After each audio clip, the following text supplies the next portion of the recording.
All right, welcome back, ladies and gentlemen, to our final mock draft segment here. We'll close out the first round with picks 21 through 30.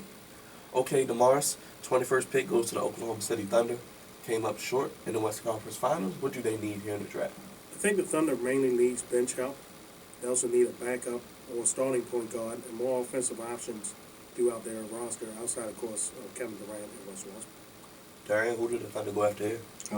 Couldn't help starting point guard. That sounds like a little Russell Westbrook shot there. But I think the Thunder will take Rodney Hood. He plays the perimeter two or three from Duke. He can shoot it. I think he'll come off the bench and give them some energy. I don't think Caron Butler had a good year. He wasn't what they were expecting, so I think they'll draft Rodney Hood to try to shore up that wing position coming off the bench. Personally, they do need bench help here. As we stated, Caron Butler may not be back with the team, probably won't. I think they go KJ McDaniels here out of Clemson, get some ACC talent, can score on the wing and come off the bench and give them some punch. So I think that's where the Thunder go. 22nd pick, goes to the Memphis Grizzlies. Had a good season yet again, making the playoffs. Demarus, what do they need to take the next step? I think the Grizzlies mainly need shooting, and they also need a backup point guard beside Mike Conley that'll help him out when he comes off. And also some scoring, too, mainly at the fourth spot if Zach Randolph don't come. Okay, Darrien, what do the Grizzlies do here? The Grizzlies are a great defensive team, so I think they need help on the offensive end. I think they'll take T.J. Warren, the small forward from North Carolina State. He's a smooth perimeter player. He can create his shot off the dribble, and he was the best player on a pretty solid ACC team, which is always a good thing. Definitely. Personally, I think the Grizzlies here go with Jeremy Grant. They need any type of perimeter scoring they can get. We don't know if Randolph's going to be back, as you said, Demarus. But it'll be interesting to see what they do here. They do need the perimeter scoring, so I think they go with Grant here.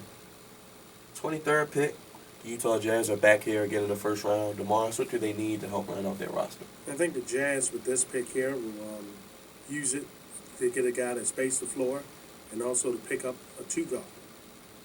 Okay, Darrien, what do you think the Jazz go with here? I think they will take a two-guard, and I think that two-guard is Jordan Adams, shooting guard from UCLA. They have a plethora of wing players at UCLA that are all NBA talent, and I think he is one of them. I think he'll fit well with Trey Burke and, Derek Favors and his Cantor, the squad that they have down there in Utah.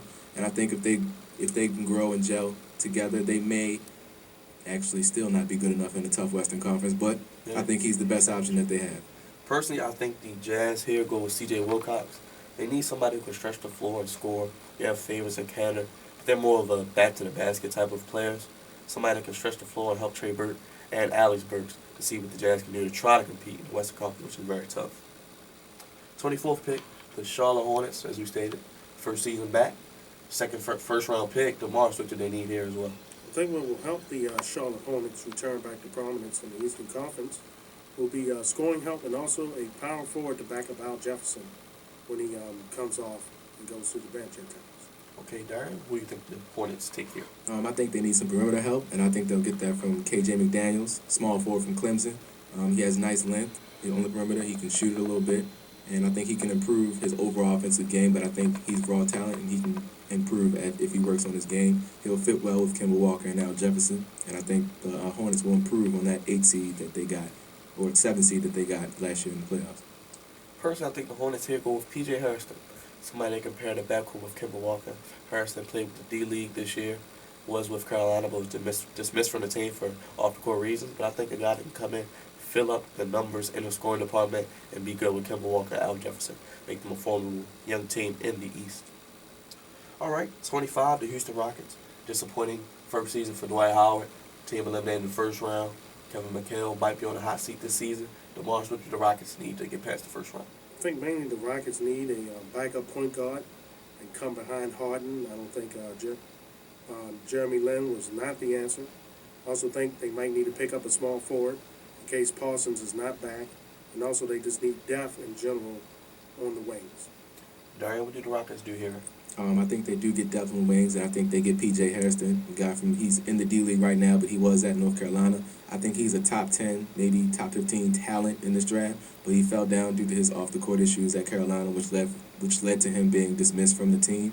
I think if he matures a little bit and clears up all those issues, he could be a solid contributor off the bench for a playoff team in Houston. I think the Rockets here take Clint Robinson III, as Demarus was saying. Chandler Parsons may not be back with the team. They need wing help and somebody that can score. Glenn Robinson came back this season, did progress, probably didn't take the biggest step that he needed to, but I think he'll still be a solid NBA talent and a good pick here. 26, the Miami Heat, a team that has 3 of the top 20 players in the league. Demarus, what do they really need outside of that? Outside of size and depth at the power forward spot, an experienced point guard that can come in, take the pressure off LeBron and Dwayne. Darrien said point guard. Who do they go with here? He said experience as well, and I think there's not a better choice in this draft than a 4-year point guard coming off of a national title in Shabazz Napier. I think he can shoot it, he can distribute it, and I think he'll take the pressure off of LeBron and Dwayne Wade. Dwayne Wade has progressed into maybe the best off-ball guard in the league as far as cutting and getting open, and that'll take the pressure off LeBron to handle the ball as much. Shabazz can handle it, and LeBron can come through when the team really needs him to. You look at that Miami Heat team, I think they will draft Shabazz Napier here. Guy who's not afraid of anything, has the fortitude and pedigree, can shoot from anywhere on the floor, can get to the basket. You pair him with LeBron James, Dwayne Wade, Chris Bosh. That could be lethal for years to come. So I think that's what the Heat do there. 27. Phoenix Suns, yet again, their third first-round pick. Demarus, what do they need here, third first-round pick? If the Suns do not trade this pick, I have a feeling this pick could be a team that sneaks back into the first round, maybe Portland or Golden State. But if they do keep the pick, they need versatility, a player that can play multiple positions. Okay, Darrien, talk about versatile. What do you think they need here? I think they'll take Clint Capella. He's a power forward from France. He is very versatile. He can play the 3, the 4, maybe even the 5. He has nice size. He has a good shooting touch, and I think he can get up and down the floor very well. I think the Suns here go with Darrien Saric out of, where is he from? Out of Croatia. Croatia. Yeah, Croatia. He was actually high on a lot of people's draft boards, but I think the unknown factor is why he may fall this far. Very athletic, definitely can rebound. I think can help out this Suns team in the front court. Alex Len hasn't been what they thought yet, but I think still a possibility with them too. All right, 28, the Clippers. Clippers didn't get past the second round. Doc Rivers' first season. You know, the Donald Sterling incident may have had something to do with that. All right, Demarus, what do you think they need? I think the Clip crew need mainly a backup point guard. I think Darren Collison has not been the answer so far. And also they need a backup center. That's the 2 main spots they need to fill out their team. Darrien, what do you think they go with it? Actually, I like Darren Collison, so I think they'll take a center instead. I think Nikola Jokic from Serbia, he's the opposite of DeAndre Jordan. DeAndre Jordan is strictly defensive and rebounding prowess.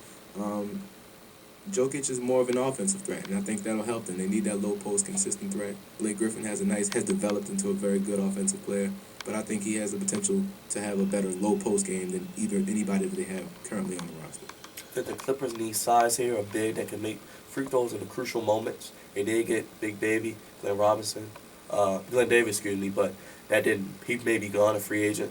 But I think they go with Clint Capella, play from overseas, probably can score and make free throws down the stretch when DeAndre Jordan goes to the bench.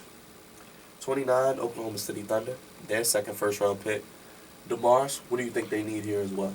2 main things: either they get guard depth, or they get a big man that can do much better than Kendrick Perkins has done with them so far. Even though they do have Adams, they can always use one more. Darrien, who do you think they take it? I think Perkins will be gone, and I agree. They do have Steven Adams. I think they'll draft another center, Mitch McGary from University of Michigan. The Big House, has produced a lot of NBA talent over the years.